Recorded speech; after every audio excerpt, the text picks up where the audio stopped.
नमस्कार, मैं मनदीप कुमार आपका एसके बुक्स के यूट्यूब चैनल पर स्वागत करता हूं। पार्ट 1 स्टार्ट करने से पहले मैं आपको हमारी बुक्स के बारे में जानकारी देना चाहूँगा। यहाँ पे स्क्रीन पे हमने 2 बुक्स दिखाई हुई है आपको, Agniveer Vayu Indian air force science subject recruitment test और physics air force X group recruitment exam with brief explanation of fundamental principles.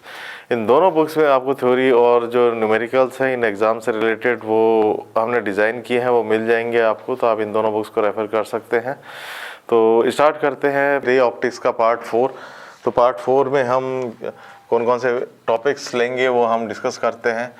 तो ये टॉपिक्स हैं reflection of light through prism, expression for refractive index of prism, dispersion of white light through prism, और उसके बाद है blue colour of sky and red colour of the sun, simple microscope, compound microscope और astronomical telescope. तो start करते हैं introduction के बाद। ये प्रिज्म से रिफ्रैक्शन जो होता है ये किस तरीके से होता है। तो देखिए यहाँ एक प्रिज्म दिखाया हुआ है ABC, और यहाँ पे एक रे ऑफ लाइट है जो इंसिडेंट है, और ये रे ऑफ लाइट इस तरीके से इंसिडेंट है, तो ये इंसिडेंट एंगल है I, और यहाँ पे इस तरीके से ये रे जाती है और इस तरीके से बाहर निकल जाती है, तो ये एंगल I है, इस पर रिफ्लेक्ट हुई ये R1 है।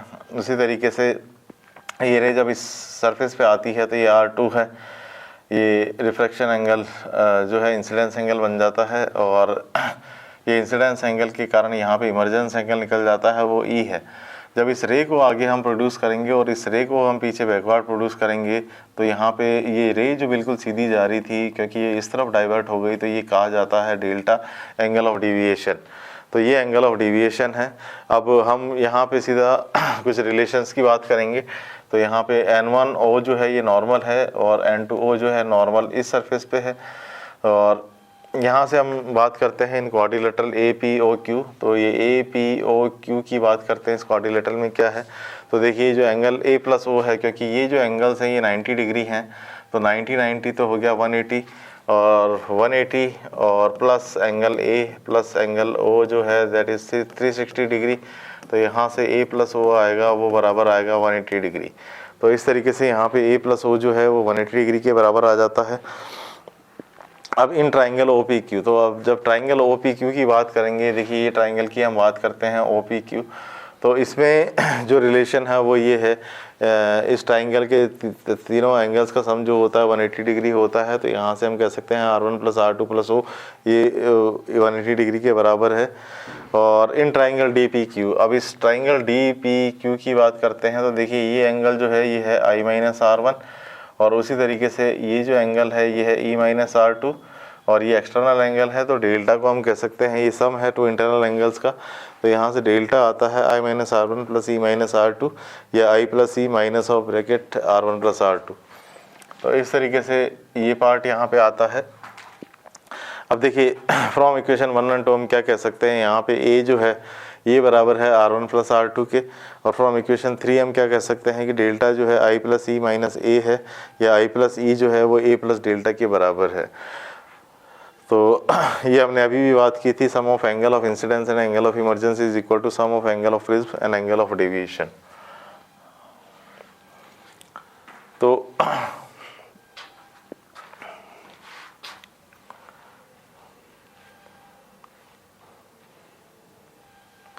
अब देखिए variation of angle of deviation with angle of incidence. Angle of deviation जो होता है एंगल ऑफ इंसिडेंस के साथ कैसे किस तरीके से वेरी होता है। तो देखिए इंसिडेंस एंगल जब कम होता है तो भी एंगल ऑफ डेविएशन ज़्यादा होता है। जैसे जैसे हम इंसिडेंस एंगल बढ़ाते हैं वैसे वैसे एंगल ऑफ डेविएशन कम होता जाता है। एक पर्टिकुलर एंगल आता है जहाँ पे इमरजेंस एंगल और इंसिडेंस एंगल बराबर हो जाते हैं, वहाँ पे मिनिमम डेविएशन होता है, इसको हम कहते हैं डेल्टा M। ये डेल्टा M से लिखा जाता है, और ये पर्टिकुलर केस कब है, जब इंसिडेंस एंगल जो है इमरजेंस एंगल के बराबर होगा। तो उस केस में R1 जो होता है वो R2 के बराबर होता है, और ये R के बराबर होता है, और इंसिडेंस एंगल जो होता है ये इमरजेंस एंगल के बराबर होता है। अब यहाँ से हम प्रीवियस इक्वेशंस पे अगर जाएं तो हम कह सकते हैं कि जो A है वो R1 + R2 के बराबर है, और R1 R के बराबर ले लेते हैं, R2 भी R के बराबर ले लेते हैं मिनिमम डेविएशन के लिए। तो जो मिनिमम डेविएशन की कंडीशन में A = 2R आएगा या R = A/2। अभी भी मैंने देखा था ये incidence angle plus emergence angle जो था वो सम था A प्लस डेल्टा के बराबर। तो यहाँ से इमरजेंस एंगल की जगह हम I पुट कर देते तो यहाँ पे आ जाता है 2I और A प्लस डेल्टा M, क्योंकि जो इमरजेंस एंगल अगर I एंगल के बराबर है तो डेल्टा जो है वो डेल्टा M के बराबर होता है। तो यहाँ से I आ जाता है A plus delta M divided by 2। अब स्नेल्स लॉ से हम क्या कहते हैं कि जब म्यू है ये sine I divided by sine R1 होता है। तो यहाँ से sine I by sine R हम कर देते हैं। अभी हमने दोनों की वैल्यूज़ निकाल ली है। साइन I की जगह हम पुट कर देते हैं A plus delta M divided by 2 और जो R है उसकी जगह हम पुट कर देते हैं A/2। तो यहाँ से जो इक्वेशन निकल के आती है ये refractive index of the prism है जो बराबर होता है sine A plus delta M divided by 2 divided by sine A/2। तो इस तरीके से यहाँ से ये रिलेशन निकल के आता है। अब refraction by small angle prism for small angle of incidence. अगर देखिए प्रिज्म एंगल अगर छोटा है, थिन प्रिज्म है, जैसे ये दिखने को तो ये बड़ा प्रिज्म दिख रहा था, बट प्रिज्म लेटर से इस तरीके का है, ये जो एंगल जो प्रिज्म एंगल बोला जाता है इसको, तो ये प्रिज्म एंगल अगर छोटा है तो हम इसमें क्या रिलेशन लगा सकते हैं। तो देखिए जो रिलेशन है वो म्यू है स्नेल्स लॉ से sine I divided by sine R1। तो जो म्यू है ये है I डिवाइडेड बाई R1। उसी तरीके से ये जो म्यू है ये sine emergence divided by sine R2 है। तो यहाँ से म्यू जो है ये E/R2 आएगा। अब इन दोनों को जब हम ऐड करेंगे I प्लस E को तो ये म्यू R1 प्लस R2 आएगा, या हम R1 प्लस R2 को A भी ले सकते हैं यहाँ से, तो म्यू A आएगा। Incidence angle plus emergence angle A plus delta के बराबर था। तो यहाँ से A प्लस डेल्टा जो है ये म्यू A के बराबर आ जाएगा और डेल्टा को हम कह सकते हैं A ब्रैकेट में म्यू-1। तो इस तरीके से यहाँ से स्मॉल प्रिज्म के लिए ये रिलेशन भी निकल के आता है जो वैलिड है। अब dispersion of white light through prism की बात करते हैं कि वाइट लाइट अगर प्रिज्म से गुजर रही है तो उसका डिस्पर्शन किस तरीके से होगा। तो देखिए मान लीजिए वाइट लाइट है, वाइट लाइट में 7 कलर्स होते हैं और 7 कलर्स अगर होते हैं तो ये एक साथ जा रहे हैं, एक ही एंगल ऑफ इंसिडेंस है। बट यहाँ पे क्या होगा कि ये अगर नॉर्मल है तो नॉर्मल से जैसे ही ये एंटर करेंगे तो क्योंकि रिफ्रैक्टिव इंडेक्स जो होता है ये वेवलेंथ पे डिपेंड करता है। ये रिफ्रैक्टिव इंडेक्स जो है हर वेवलेंथ के लिए अलग होता है। रेड के लिए ये मिनिमम होता है और वॉयलेट के लिए ये मैक्सिमम होता है। तो जो प्रिज्म से जो कलर जो होते हैं ये सेग्रीगेट हो जाते हैं इसी फेस पे, और जब बाहर निकलते हैं तो रेड कलर का डेविएशन सबसे कम होता है और जो वॉयलेट कलर है उसका डेविएशन सबसे ज़्यादा होता है। और सातों कलर जो है ये बाहर निकलते हैं। तो इस तरीके का स्पेक्ट्रम हमको देखने को मिलता है VIBGYOR।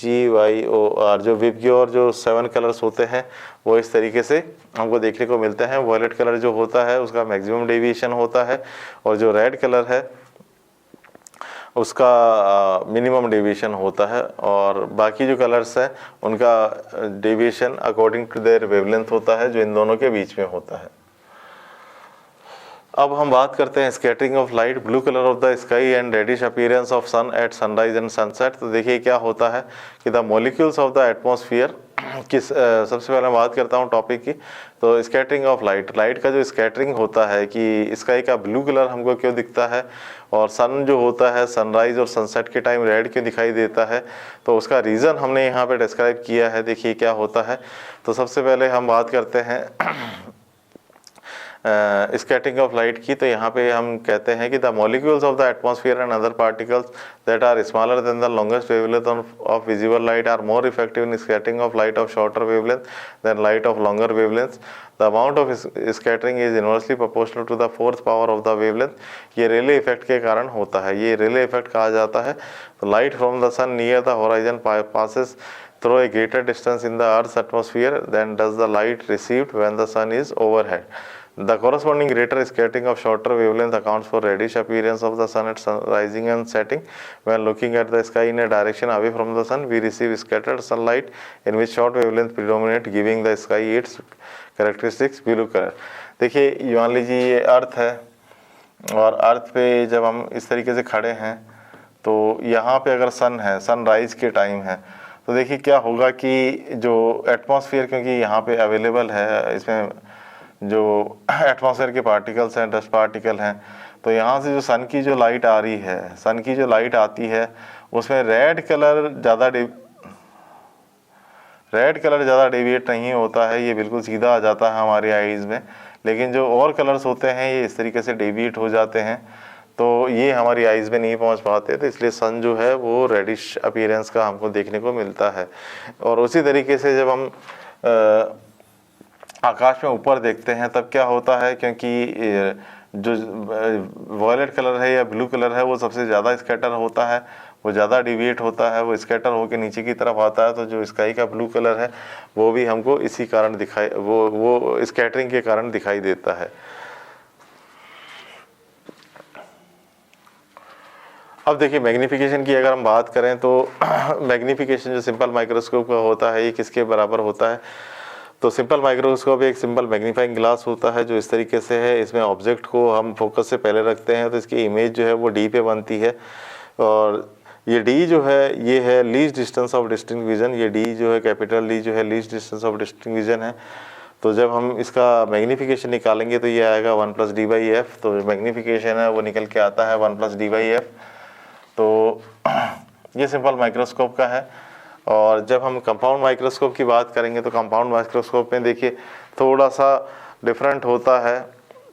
कंपाउंड माइक्रोस्कोप जो है थोड़ा सा डिफरेंट है, वो इस तरीके से है कि ऑब्जेक्ट जो है ये डिस्टेंस u पे रखा हुआ है और दो इसमें लेंसेज हैं, ये ऑब्जेक्ट है और ये एक ऑब्जेक्टिव लेंस है और एक आई पीस, इसको बोला जाता है आई पीस, क्योंकि आईज इस तरफ होती है, इधर से हम देखते हैं इसलिए इस लेंस को बोला जाता है आई पीस। ये ऑब्जेक्ट की तरफ होता है इसलिए इसको बोला जाता है ऑब्जेक्टिव लेंस।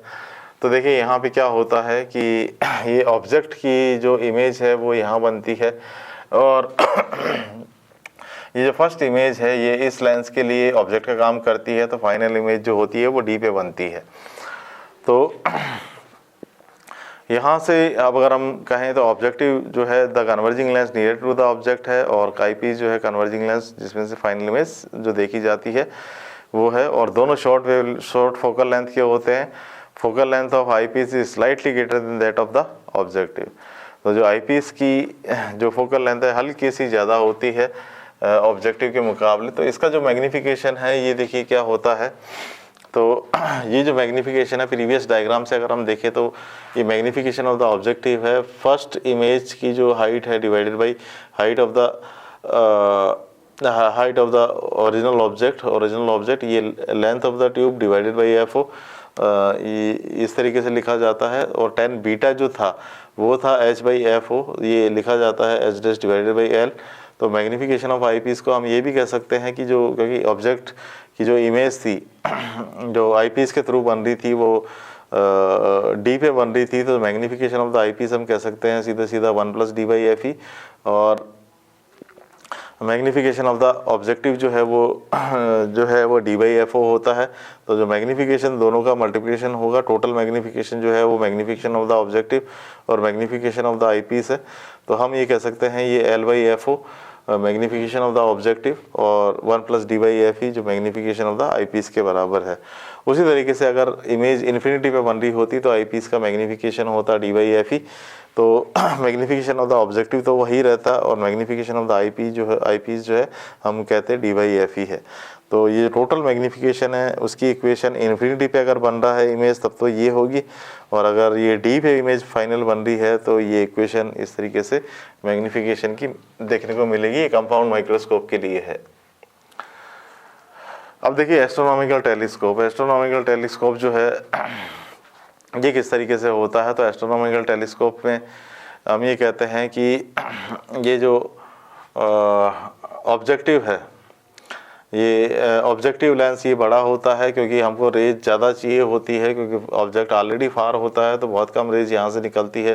तो ऑब्जेक्टिव जो है ये बड़ा होना चाहिए ताकि ज़्यादा रेज को ही कन्वर्ट कर सके। और ये जो आई पीस है, ये आई पीस थोड़ा छोटा होता है साइज़ में, तो इस तरीके से देखिए इसकी जो इमेज बनती है ये यहाँ पे बनती है इस ऑब्जेक्ट की, जो दूर होता है सन मून वगैरह, इस तरीके से जब हम ऑब्जेक्ट को देखते हैं तो इसकी इमेज यहाँ बनती है ऑब्जेक्टिव लेंस से।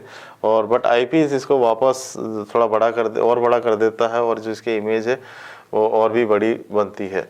तो आई जो होती है वो इस तरफ होती है। तो अब हम देखते हैं यहाँ पे क्या है कि focal length of the objective is much greater than that of eye piece. इसमें थोड़ा सा अलग है, फोकल लेंथ जो ऑब्जेक्टिव की है वो ज़्यादा होती है कंपेयर टू आई पीस, और aperture of the objective is also large to allow more light to pass through it. और ये अपर्चर जो होता है, मतलब ये जो साइज़ है इसको बोला जाता है अपर्चर, जिस साइज़ के थ्रू ये लाइट यहाँ से फॉल हो रही है। तो ये बड़ा है क्योंकि ऑब्जेक्ट दूर है। तो इसका जो मैग्नीफिकेशन है, हम सीधा यहाँ पे हम कहते हैं मैग्नीफिकेशन जो है ये बीटा बाई अल्फ़ा से दिया जाएगा, जो बीटा, तो यहाँ से हम कहते हैं एच बाई एफ ई और F O divided by H. ये रिलेशन अब इसमें एच से एच कैंसिल हो जाएगा, तो यहाँ पे सिंपल रिलेशन आ जाएगा F O divided by F ई।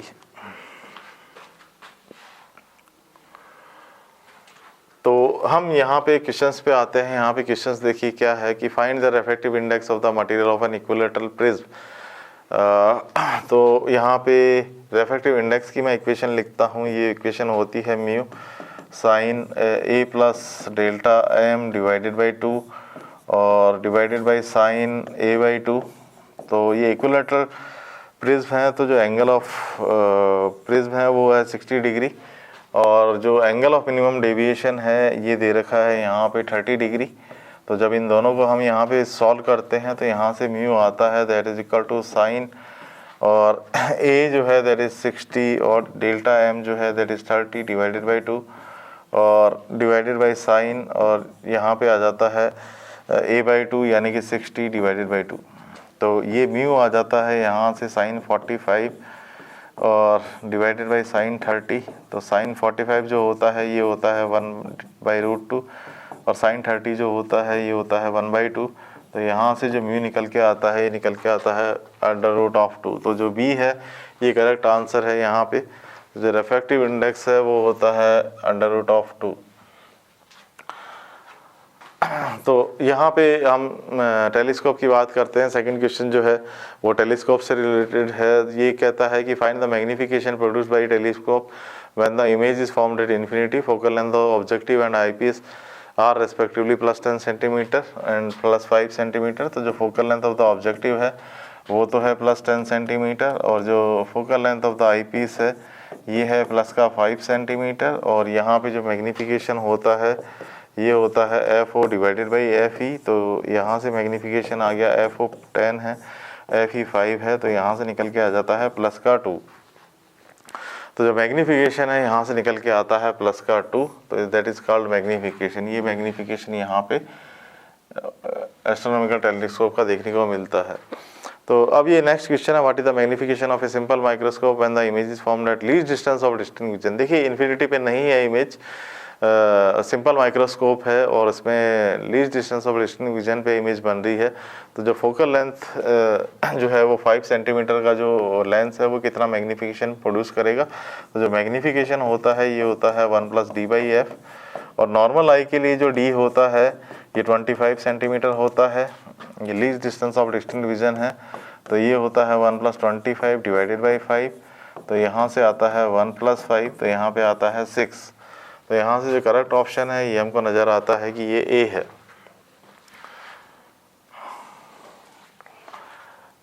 अब देखिए नेक्स्ट क्वेश्चन जो है ये इस तरीके से लिखा हुआ है कि the least distance of distinct vision of normal I is. देखिए ये सारे क्वेश्चन जो है एग्जाम्स में आए हुए हैं वही लिए हैं हमने। तो least distance of distinct vision क्या होता है नॉर्मल आई के लिए, तो हम यहाँ पे डिस्कस करते हैं। नॉर्मल आई जो होता है ये किस तरीके से एक ऑब्जेक्ट को देखता है। तो देखिए मेरे सामने एक ऑब्जेक्ट है और एक मिनिमम डिस्टेंस है जिस पे मेरे को इस ऑब्जेक्ट को इतना दूर तो रखना ही पड़ेगा ताकि मैं इसको क्लियरली देख सकूं। तो ये least distance of distinct vision होता है नॉर्मल आई के लिए, ये 25 सेंटीमीटर होता है। तो ये least distance of distinct vision है।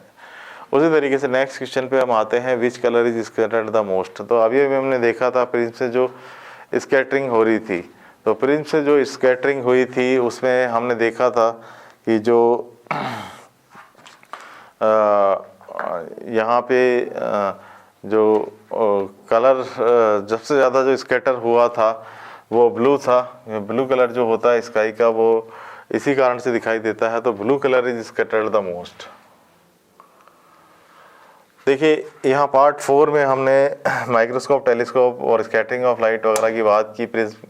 तो ये जो टॉपिक्स हैं ये हमारी बुक्स में दिए हुए हैं, ये सारे आपके एग्ज़ाम्स में, ये जो क्वेश्चंस हमने डिस्कस किए सारे आपके एग्ज़ाम्स में आते हैं। तो ये हमने यहाँ बुक्स दिखाई हुई है, SSR प्रैक्टिस पेपर, इसमें 30 प्रैक्टिस पेपर्स आपको देखने को मिलेंगे।